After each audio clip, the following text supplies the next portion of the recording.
samahan yung talon. Ng talon. Pwede mo ba yun? Come on! 1, 2, 3, go! Yeah! Hey! Oh, oh, oh. Oh, oh, oh. You're the God of miracles. Oh, oh, oh. Oh, oh, oh. Hallelujah. Oh, now we worship you. We glorify you. We honor you today. Hallelujah. Come on, let's give our best clap offering to the King of Kings and Lord of Lords. Kapatid, yung malakas na palakpak para sa ating Diyos na buhay. Hallelujah. Oh Lord, maraming salamat. Panginoon, sa presensya mo, Panginoon. Maraming salamat sa pribilehiyong makapuri sa iyo, Panginoon. Alam namin na niloob mo, Panginoon, na nandito kami ngayong araw na ito. At para sa mga nakaranas ng katapatan ng Panginoon, pwede po ba nating purihin minsan pa ang Panginoon? Hallelujah. Kapatid, yung malakas para sa Diyos. Hallelujah. Lord, sa iyo lahat to, Panginoon. Lahat ng awit, lahat ng palakpak, lahat ng pagsamba, Panginoon. Lahat ng papuri na kaya naming ibigay, Lord, sa iyo lahat to, Panginoon. And God, Lord, today, hayaan mo that you satisfy us with your presence, oh God. Nothing in this world will satisfy us. Amen po ba doon? Not material things, not even a person. Lord, ikaw lamang ang makakapuno, Panginoon, ng void na tinatawag, Panginoon. Kaya kung ikaw, nandito ka, kapatid, and you're seeking, you're blessed kasi the Lord is willing to fill us up. Amen. The Lord is willing to pour out His love for all of us. Hallelujah. And let me encourage you in the Word of God in Psalms.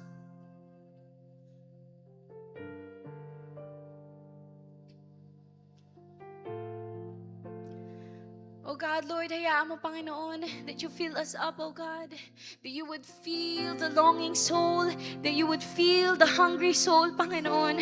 Ikaw ang Panginoon, ang bumuhos, Panginoon. Ikaw ang mag-fill up, Panginoon, sa bawat anak mo na nandito, oh God. Lord, we give you our praises. We give you all our adorations, Panginoon. Oh God, let us be encouraged with your presence today.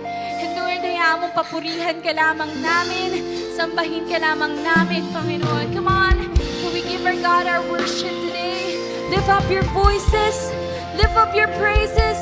Lift up your worship unashamed. Hallelujah. Panginoon, ikaw ang bumuhos, Panginoon, sa lugar nito. Ikaw lamang ang may taas sa lugar nito, God. We give you praise, God.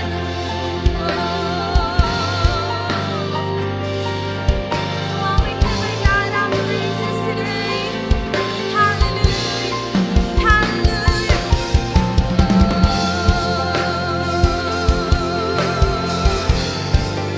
We give you praise.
Adonai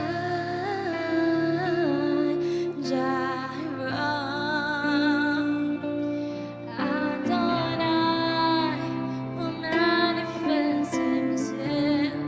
If you're willing to lift up those hands, come on, together we sing.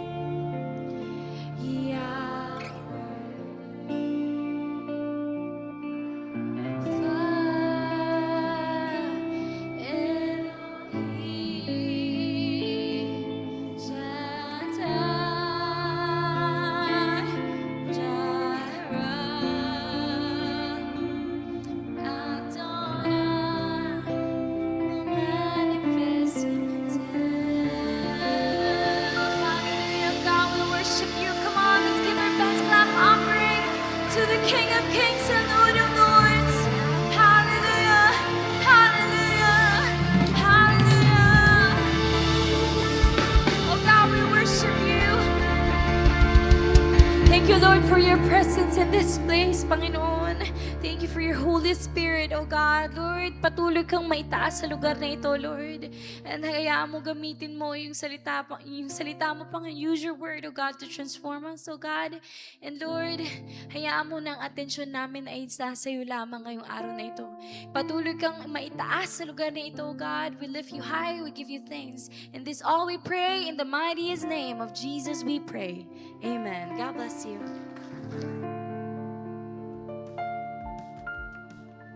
Hi COG fam! Here's what's happening in our church. What a powerful revival night we just had. Truly, there is no place like home with the presence of our God. That's right, Ate. And this Tuesday, I'm sure it will be another unforgettable night with the new series, Heaven on Earth. So, see you guys at Revival Night this Tuesday at 7 p.m. In celebration of We Exalt You Jesus Foundation's 26th anniversary, we present the Legacy Night. Get ready for a night of thanksgiving and purpose and be part of what God is doing through missions. Secure your slot and you may visit WayJ at their booth at the lobby. And COG fam, wag po natin kalimutan to tune in to The Hub for life-changing stories. This Wednesday po yan, kasama ang ating friends and family.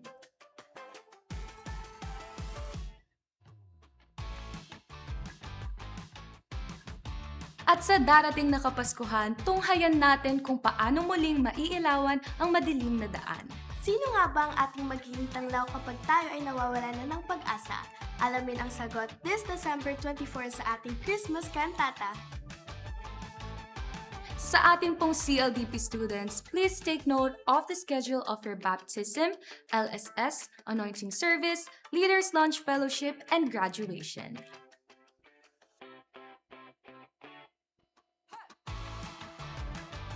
Now, to those in the sanctuary, please switch your phones to silent mode and turn off your flash when taking photos during the service. At dito na po nagtatapos ang COG updates natin for the week.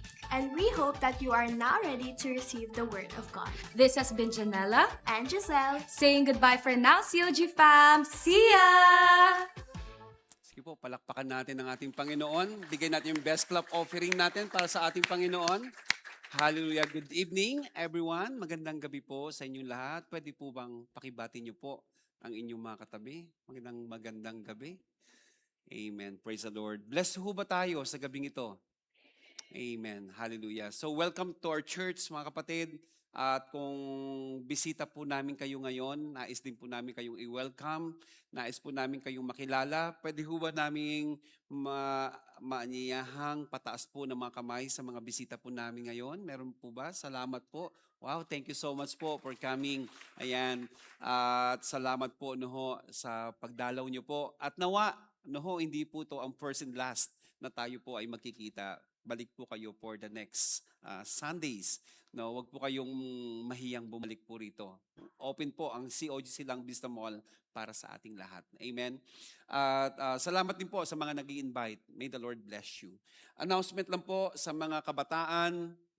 Meron pong this coming November 22, 1:30 p.m. Saturday, meron po silang Youth Festival. Lahat po, in regardless of your ministry, you are invited no for this event sa mga kabataan. Ito po ay collaboration with the young adult, no? Lahat po dito ng kabataan. Maganda po pag nagsama-sama po ang mga kabataan, talaga namang no andun po yung synergy, no? At invite po natin din ang ating mga anak, no? Ano pa? Pamangkin, apo, classmates, no, para po sa event pong ito. Hayaan natin, punuin po natin ang lugar pong ito ng mga kabataan. Amen po ba? At kita-kita po ang mga kabataan sa date pong ito. Saglit po tayong yumuko, tayong manalangin. O Heavenly Father, Lord, thank you so much for this day, O God, for this whole day. Lord, thank you for your holy presence. Thank you, Lord, at kami po ay inyo pong dinalaw, binisita, Panginoon. And Lord, truly, O God, without your holy presence, Lord, wala pong saysay ang pananambahang ito. And Lord, tonight, Lord, we ask your forgiveness. Please forgive us, Lord, sa mga kasalanan ng aming nagawa. At tanggalin niyo po at alisin niyo po ito sa aming mga puso. Linisin niyo kami sa pamamagitan ng dugo ni Jesus, O God. And tonight, Lord, we ask your anointing, anoint your people, anoint your word, and anoint me as your messenger. This I pray in Jesus' name. Amen. Amen. Sige po, palakpakan muli natin ang ating Panginoon, yung malakas na palakpak para sa ating Panginoon. Amen. Sino po sa inyo ang gustong magkaroon ng personal business? Negosyo. No, gusto niyo bang magnegosyo? At siyempre po no, sa pagninegosyo, very important, iniisip natin no, yung capital at the same time yung ROI. At ito po no, sa akin pong na-research, ito raw po yung high ROI with moderate or minimal capital. That is around 200,000 to up to 1 million capital. Anong negosyo yon? Ito raw po yung negosyo na maganda. No? Food franchise or specialty cafe. Ayan.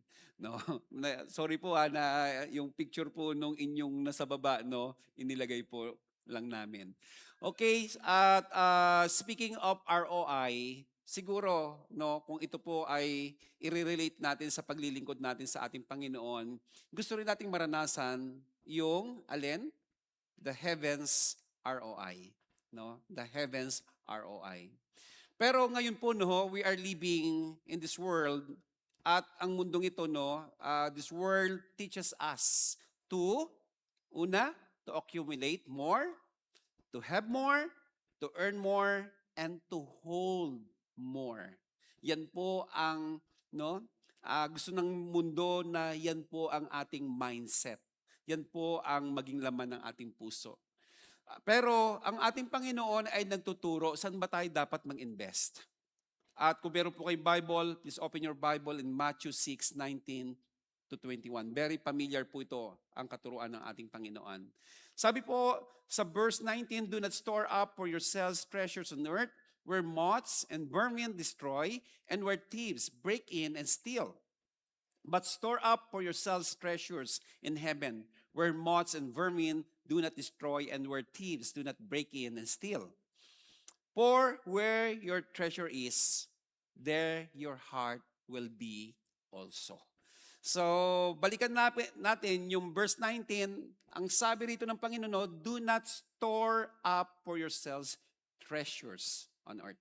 Huwag kayong mag-impok ng inyong kayamanan dito sa lupa. Bakit? Because earthly treasures are temporary. No? Temporary.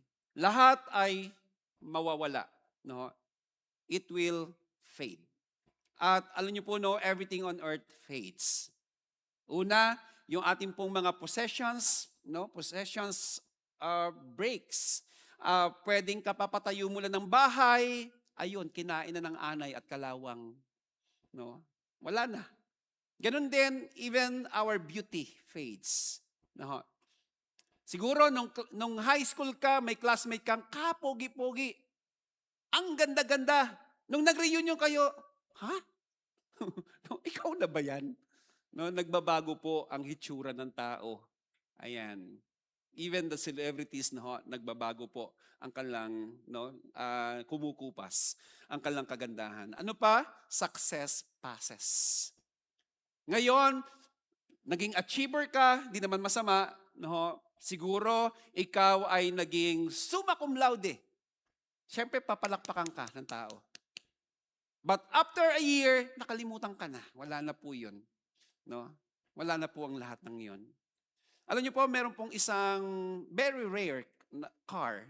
Yan po yung Ferrari 275 GTB. Hulaan nyo, magkano yan? Hulaan nyo po. Mura lang yan.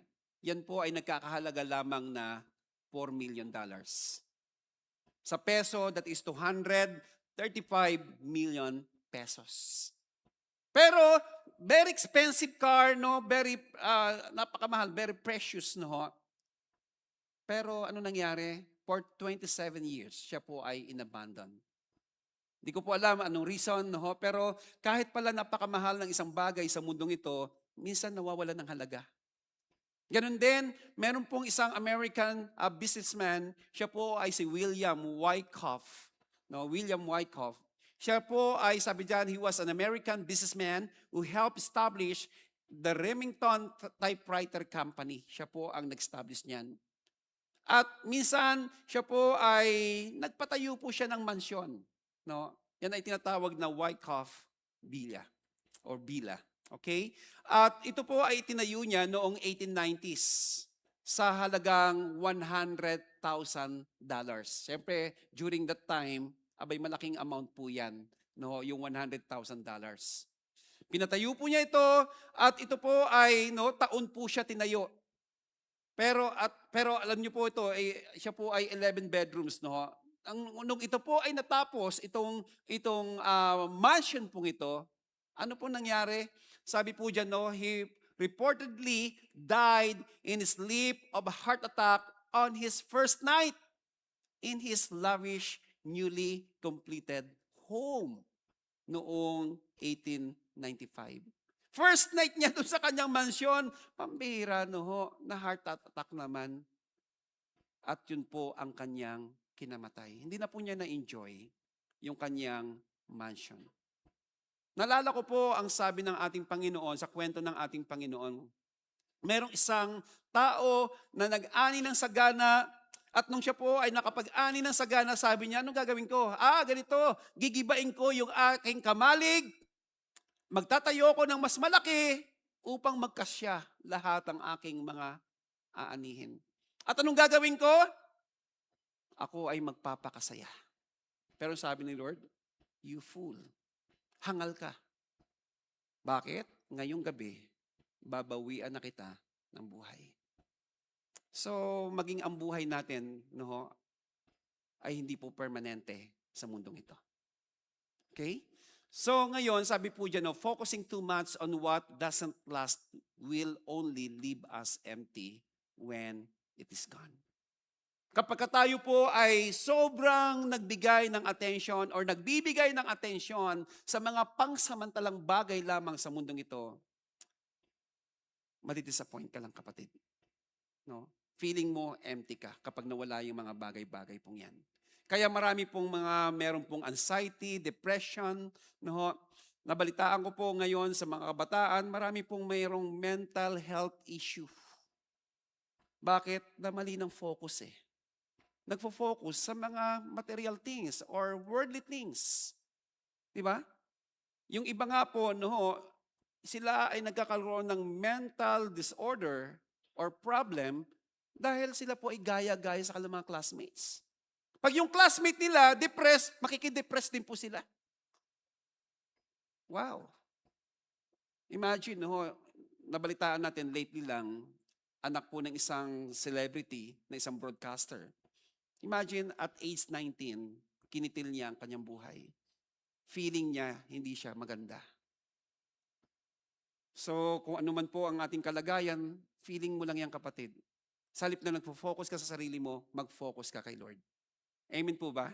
Sige po, palakpakan natin ang ating Panginoon. So, in 2 Corinthians 4:18, sabi po dyan, so we fix our eyes. Fix our eyes means, to focus our full attention and trust. Saan daw natin dapat i-focus yung ating attention, yung ating tiwala? not on what is seen, hindi sa mga bagay na nakikita, but on what is unseen. Why? Because, no, sabi no, what is seen, that is temporary. Lahat ng nakikita natin sa mundong ito ay pansamantala. Walang permanente. But what is unseen is eternal. Yung lahat ng hindi nakikita, ito po ay pangwalang hanggan. So, saan po yung ating attention? Saan? Nasaan dyan ang tiwala mo o pagtitiwala mo? Kapag ang pagtitiwala mo ay naroroon lamang sa mga nakikita, ano po tayo?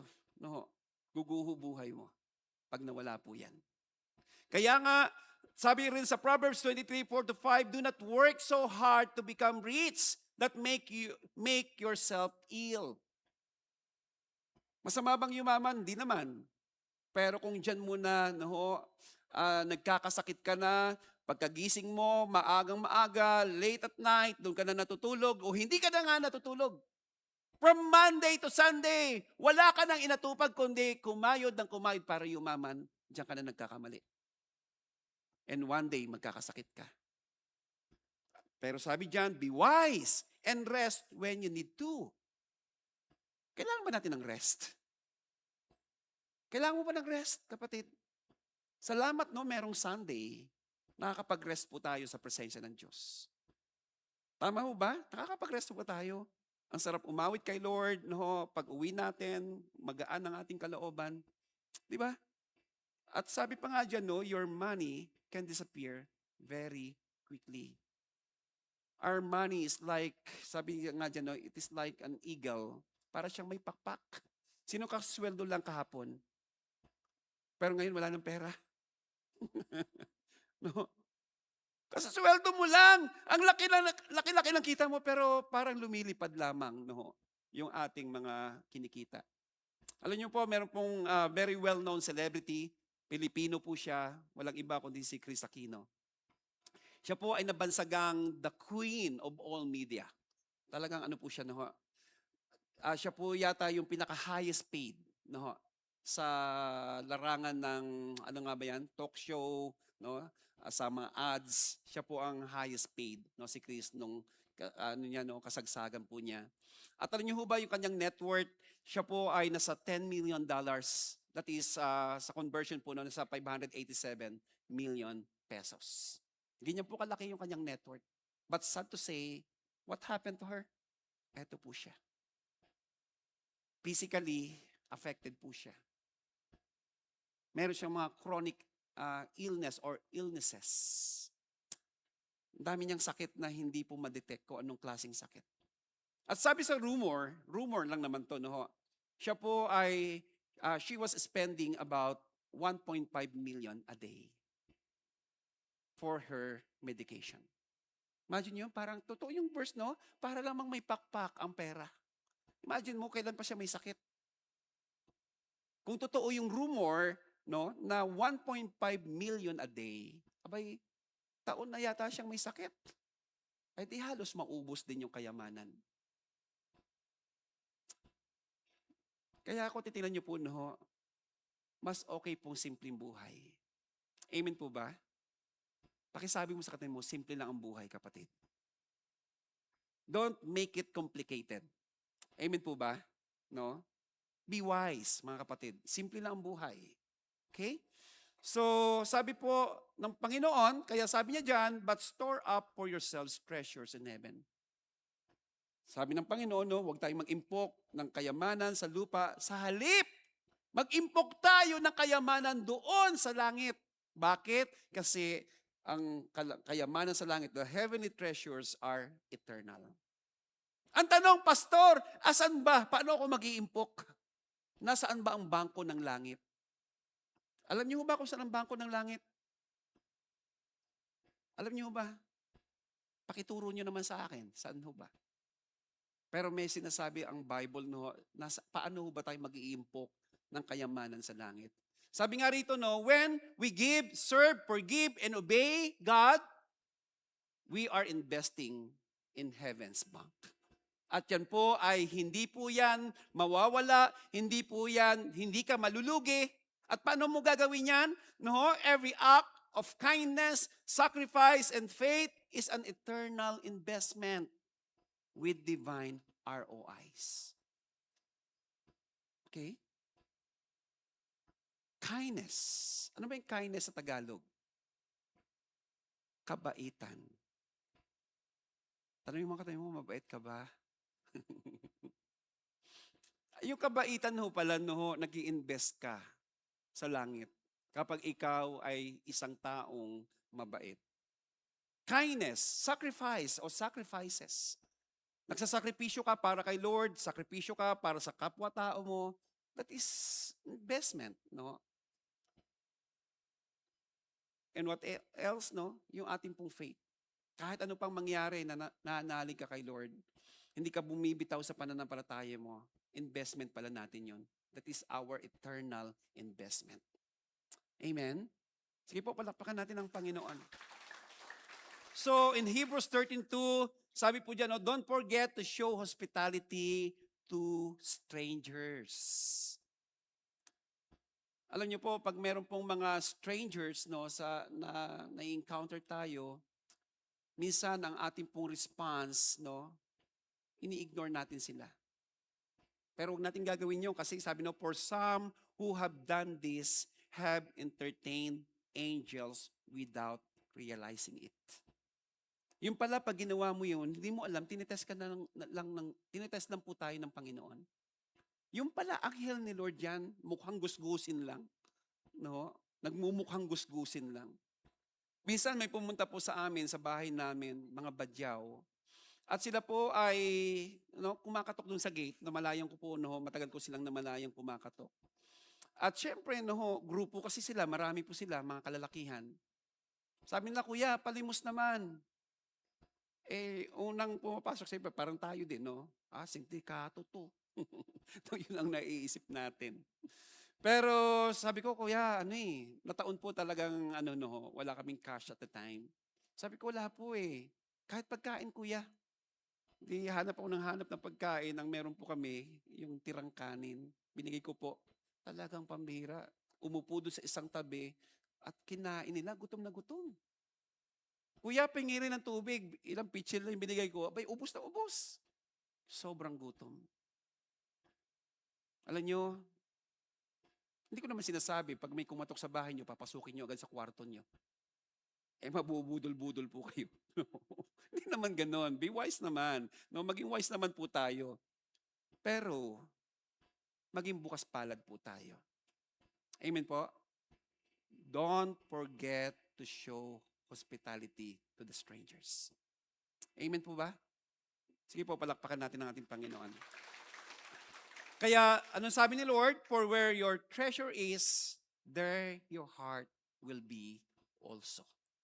Meaning, your treasure reveals your heart.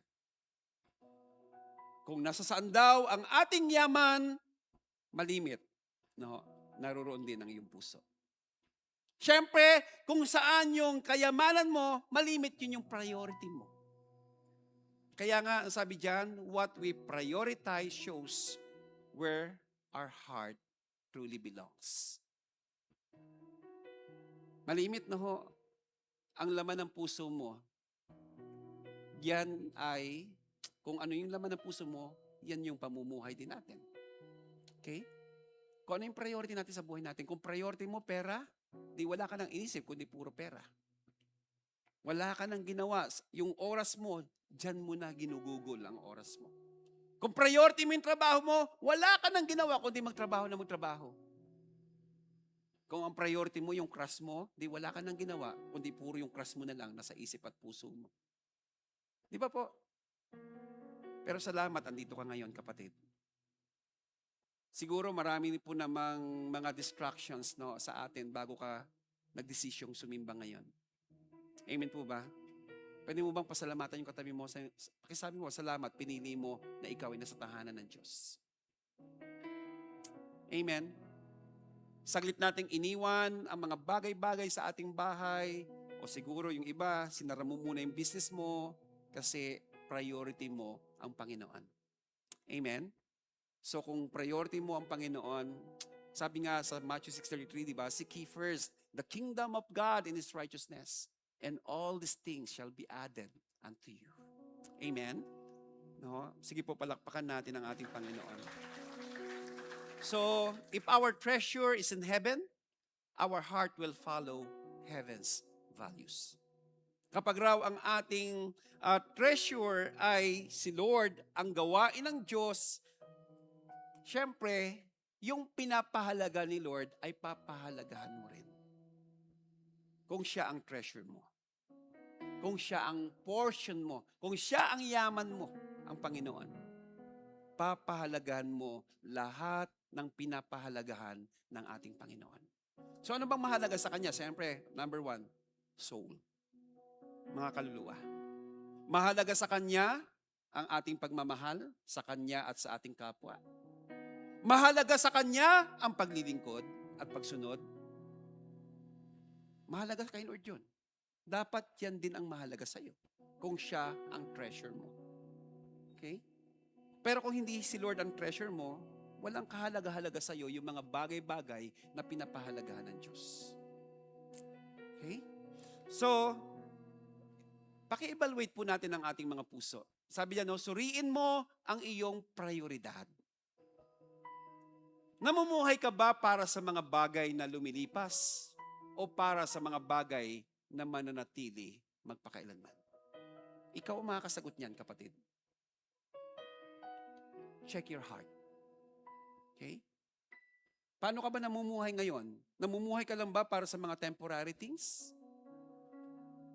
Sa mga bagay-bagay sa mundong ito?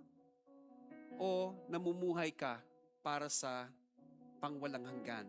No? Ngayon, ang tanong, how can we experience heaven's ROI? Paano ba natin ito mararanasan? For us to experience heaven's ROI, remember this. No? First, remember and keep eternity in mind. Sabi nyo nga po, remember. Sabi mo sa kanila, huwag mong kakalimutan. Remember and keep eternity in mind. So, every day, each day, focus your heart on what's eternal. Hindi po sa mga bagay-bagay na lalaho sa mundong ito. Araw-araw, isipin mo, one day, aalis ako sa mundong ito. One day, haharap ako kay Lord, magsusulit ako. One day, tatanungin ako ng Panginoon, naging tapat ba ako? Minahal ko ba siya? Isa-isip mo lagi yan, kapatid. Each day, focus your heart on what's eternal. Dapat nakafocus ka sa Panginoon. So, alam niyo po, for us to experience heaven's ROI, ano ba yung mga eternal reward sa atin ng Panginoon? Ano ba yung mga heaven's ROI? Una, syempre kung tinanggap mo siya as your Lord and Savior, for sure, we will experience eternal life. No, you will experience eternal life. Eternal life with the Lord. At kapag tayo ay nasa Panginoon na, in the book of Revelation, sabi doon, in heaven, there is no more death, sorrow, and pain. Sa mundong ito, kahit ikaw ay trilyonaryo pa, mamamatay at mamamatay ka. Merong pigati, ang daming, ano po yung sorrow, ano po yung pain, ang daming mga discouragement sa mundong ito. But in heaven, that is a perfect place. Amen? Wala na pong sakit doon. Perfect po yun. Ano pa yung heaven's ROI? Next is the crown of righteousness. Sabi po rito sa 2 Timothy 4:8, for those who long for Christ's return and live faithfully, they will receive the crown of righteousness. Kung tayo raw po yung Kristiyanong, ikaw ay nag-aasam-asam, minimithi mo ang pagbabalik ni Lord, at habang hinihintay mo si Lord, ikaw ay tapat sa Kanya, you will receive the crown of righteousness. Ano pa? Crown of life. Crown of life meaning, ito po yung, in spite of difficulties in life, trials, And testing, ano ka pa rin, tapat ka pa rin kay Lord. Kapag ikaw yan, you will receive the crown of life. Dami no, dami reward. Ano pa po? The crown of glory. Ito naman ay para sa mga faithful shepherds and spiritual leaders ng ating Panginoon. Kung ikaw ay leader ng simbahang ito, worker ka, tapat ka sa Panginoon sa paglilingkod mo, you will receive the crown of glory. Amen? The crown of glory. At ganun din, makakatanggap din tayo ng hindi kumukupas na reward ng ating Panginoon. So, ang makakatanggap niyan, ito yung mga taong patuloy na nag-persevere. Kahit na anong hirap, dinidisiplina niya ang sarili niya, hindi nagpapakahulog-hulog sa kasalanan. Mararanasan mo ang reward na ito. At ganun din, we will reign with Christ. Isa po ito sa reward ng ating Panginoon. Sabi po dyan, the faithful believers will share Christ's rule in His kingdom. Darating ang time, magkakaroon ng new heaven and new earth. So, pag nangyari yan, mag-rule si Christ kasama ang kanyang mga tapat na lingkod. Tayo po ay maghahari si Kristo kasama ang kanyang mga tapat na lingkod. So, kung ikaw ay bibigyan ni Lord ng position at the time, sa panahong yan, anong gusto mong posisyon? Governor? Kung yun pa rin ang mga posisyon, governor, mayor? Gusto nyo bang congressman? Congressman without flood control project? Yun bang gusto natin? Pero, sa sinasabi dyan, it talks about promotion. It talks about promotion. What else? Rewards for good works done for God. Every good works na ginagawa natin, there is a reward. Okay? What else? Heavenly treasures. Sinasabi sa Matthew 6:19-21. Meron po tayong mansion sa langit. Meron tayong mansion. One day, pagdating natin sa kabilang buhay, sa piling ng Panginoon, meron tayong tahanang hindi na masisira magpakailanman. Meron tayong mansion. Gusto mo bang yung katabi mo ay kapitbahay mo doon sa langit? Gusto nyo ba? Sarap taga COG silang Vista Mall, magkakapitbahay tayo. Gusto nyo ba yon? Sige nga, tandaan mo yung katabi mo, yung mukha ng katabi mo. Hanapin mo yan doon, sa street mo. Ayan. Ini-imagine ko lang, mansion. Ilang hektarya kaya yun, ang kinatatayuan ng ating mansion? Ang mansion ba, pwedeng nakatayo lang sa 100 square meter? Tingin nyo. Ay, hindi mansion yun, kung 100 square meter lang yun. Pwedeng at least minimum of 1 hectare. Wow. Ganda nun. What else? The new name and the white stone. New name and white stone, yan po ay napaka-unique na reward ng Panginoon sa kanyang mga anak. Okay? And we will receive Christ's approval or commendation. Sa verse pong yan, sasabihin, isang araw ng Panginoon sa kanyang mga tapat na lingkod, "Come, my faithful servant, well done, anak." Okay? Yan po ang ating pong mga eternal ROI sa ating Panginoon. So, what else? First, remember and keep eternity in mind. Second, offer. Sabi nyo nga po, offer. Offer your life to God and let Him use it for His glory. Offer your life to God. Paano natin gagawin yan? Invest your time, talents, and treasures in service to His kingdom. Sino rito merong oras? Kawawa naman yung iba, walang oras. Si pastor, ikaw, tayong lahat, equal po tayo. We have, ilan binigay sa atin, Lord? How many hours a day? We have 24 hours a day. Use your quality time for the Lord. Invest your quality time for the Lord. Huwag tira-tirahan. Alam ni Lord kung binibigay mo yung best time mo para sa Kanya. What else? Your talent.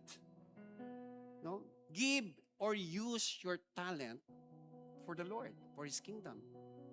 By the way, I'm praying, we are looking for a saxophone player. Saxophone, violin, or cello. Ayan. Malaki po ang bigayan, 100,000 a month pag pinagamit mo dito sa church. Gusto nyo ba yan? Joke lang po yun. No. But kidding aside, please approach me after the service kung ikaw ay tumutugtog ng saxophone. Alam niyo po, ang ganda-ganda po sa worship nun. No, napakaganda po. Nawa yung talento mong yan, ipagamit mo para kay Lord. Amen po ba? Use your talent for the Lord. No? Ano man talento ang meron tayo. Talento niyo ba ang pagkain? Ang kumain. Eh di kung talento nyo yan, eh di maghanda ka ng pagkain at magpakain po tayo dito. Huwag lang ikaw yung kakain. Okay? Even our treasures. Tayo po ay ginawa ni Lord na parang alulod ng bahay. Yung alulod, dyan bumabagsak yung tubig at nagpo-flow po siya. Nawa tayo po ay maging alulod ng pagpapala ng Diyos. Amen po. No? Huwag kang maging baradong alulod, kapatid. Gamitin mo yan for His kingdom. At lastly, letter I, invest in people and pursue God's purpose for your life. Invest. Mag-invest tayo sa ating kapwa-tao, at yung purpose ng buhay natin, nawa ma-serve natin. Kaya nga si Paul, sabi ni Paul kay Timothy, in 1 Timothy 6:18, utusan mo silang gumawa ng mabuti. Ngayon mga kapatid, ini-encourage ko din kayo, gumawa tayo ng mabuti. At anong pa sabi dyan? At magpakayaman sa mabubuting gawa. Gusto mong yumaman, kapatid? Siguro inisip mo, imposible, pastor? Wala nga akong simple lang trabaho ko. Kung hindi ka yayaman sa material na bagay, yumaman ka sa mabubuting gawa. Pwede ba yung pastor? Kunti lang naman yung binibigay ko, yayaman ako. Yes, ino-honor ni Lord. Kahit maliliit na mga ginagawa nating kabutihan. Yung isang kusing nga na nagbigay sa temple, in-honor ng ating Panginoon. Pero, kung may kakayanan kang tumulong, pero lagi ka na lang isang kusing ang binibigay mo, hindi yan i-honor ni Lord dahil may kadamutan ng puso mo. Okay? Magpakayaman kayo sa mabubuting gawa. Paano yon? Maging bukas palad at matutulungin sa iyong kapwa. So, ganun din, sabi sa Ephesians 2:10, yan po yung purpose ng buhay natin. Sabi po dyan, God has made us what we are. We are God's workmanship in Christ Jesus. God made us to do good works, which God planned in advance for us to live our lives doing. Okay? So, bago pa pala tayo likhain ng ating Panginoon, ang purpose niya sa bawat tao, tayo ay gumawa ng mabuti, hindi ng kasamaan. Kamusta ka ngayon, kapatid? Baka puro kasamaan ang ginagawa mo na pamumuhay. Hindi yan ang purpose ng Diyos sa buhay mo. Okay? Ginawa ka niya, nilikha ka niya, nag-exist ka sa mundong ito para gumawa ng mabuti para sa Diyos.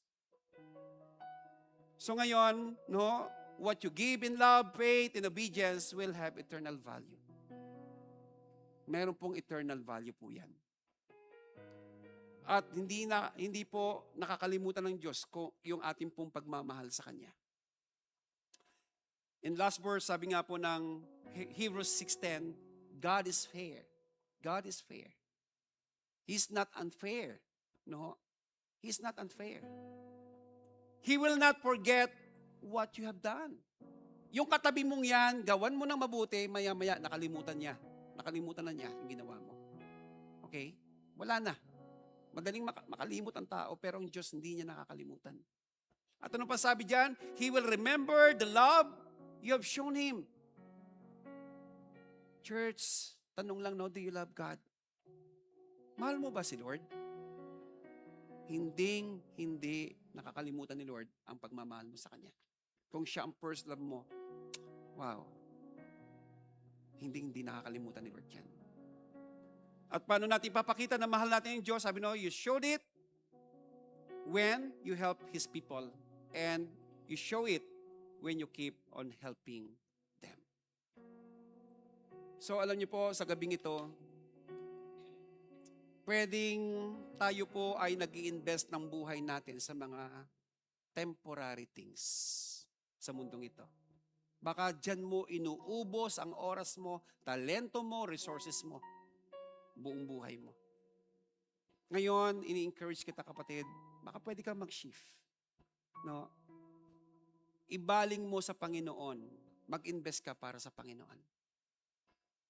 At kapag ginawa mo yan, for sure, you will experience heaven's ROI.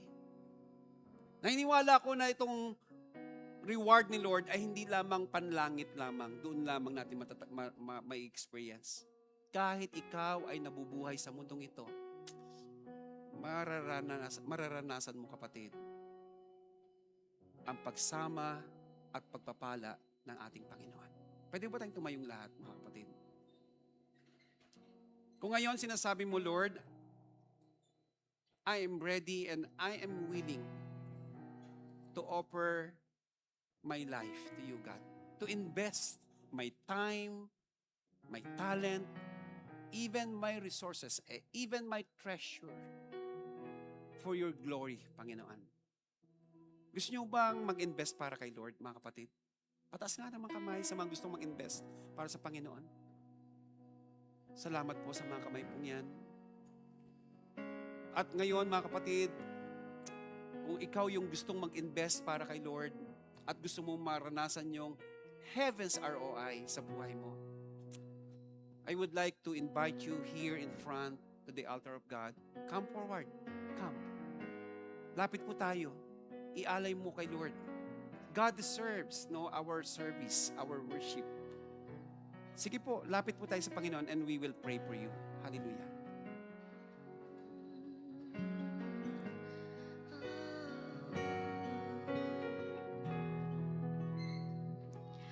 Silver and gold will fade away, but your love shines through night and day. The riches of earth cannot compare to the life and hope I find in prayer. When all is lost, when all is gone, your treasure remains my heart's true song. You're my true treasure, my Savior, my King, the source of my joy, the song that I sing. No riches could ever, no power, no pleasure outshine your great love, my eternal treasure. Say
natin itaas ang ating mga kamay sa Panginoon. Sundan niyo po ang panalangin ito, Panginoon. Panginoon, Buong puso po akong lumalapit sa iyo. buong puso po akong lumalapit sa iyo. Nais ko pong invest ang buhay ko para sa iyo. Nais ko pong i-invest ang buhay ko para sa Ang iyo. aking oras, Ang aking oras, ang aking talento, ang aking talento, and even my resources, and even my resources, my treasure. my treasure.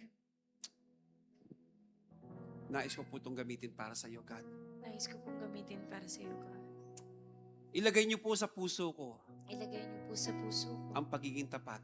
ang pagiging tapat. Hanggang ako ay may lakas, Hanggat ako'y may lakas. hanggat ako'y merong hininga, Hanggat ako'y merong hininga. ang buhay na ito ay para sa iyo. Ang buhay na ito ay para sa iyo. Salamat po, Panginoon. Salamat po, Panginoon. Sa pangalan ni Jesus. Sa pangalan ni Jesus. Amen. Amen. Palakpakan po natin ang Panginoon. Pwede po natin kunin ang ating mga communion kit. Hallelujah.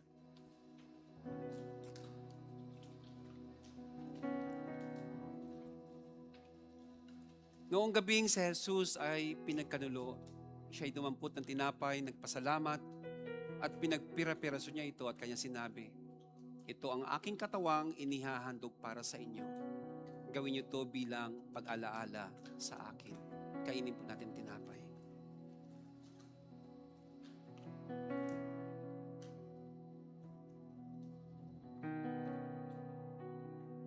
Matapos maghapunan, dumampot din siya ng saro at kanyang sinabi, ang sarong ito ay ang bagong tipan ng Diyos sa pinagtibay ng aking dugo. Tuwing iinom niyo ito, gawin ito bilang pag-alaala sa akin. Sapagkat tuwing kayo ay kakain ng tinapay na ito at iinom ng sarong ito, ipinapahayag ninyo ang kamatayan ng Panginoong Jesus hanggang sa kanyang muling pagparito. Inumin po natin ang sarong. Panginoon, salamat po. Ikaw yung unang nag-invest para sa amin. Napakamahal ng investment mo sa amin kasi buhay mo. Sinakripisyo mo, ikaw ay namatay sa krus upang kami ay bigyan ng buhay na walang hanggan. Upang kami ay magkaroon ng kapatawaran at kami ay magkaroon ng kaligtasan. Panginoon, karapat-dapat ka na pag-alayan ng aming buhay. Pwede ho ba nating itaas ang ating mga tithes and offering, Lord, bago po kami umuwi? Ibinabalik namin ang para sa iyo.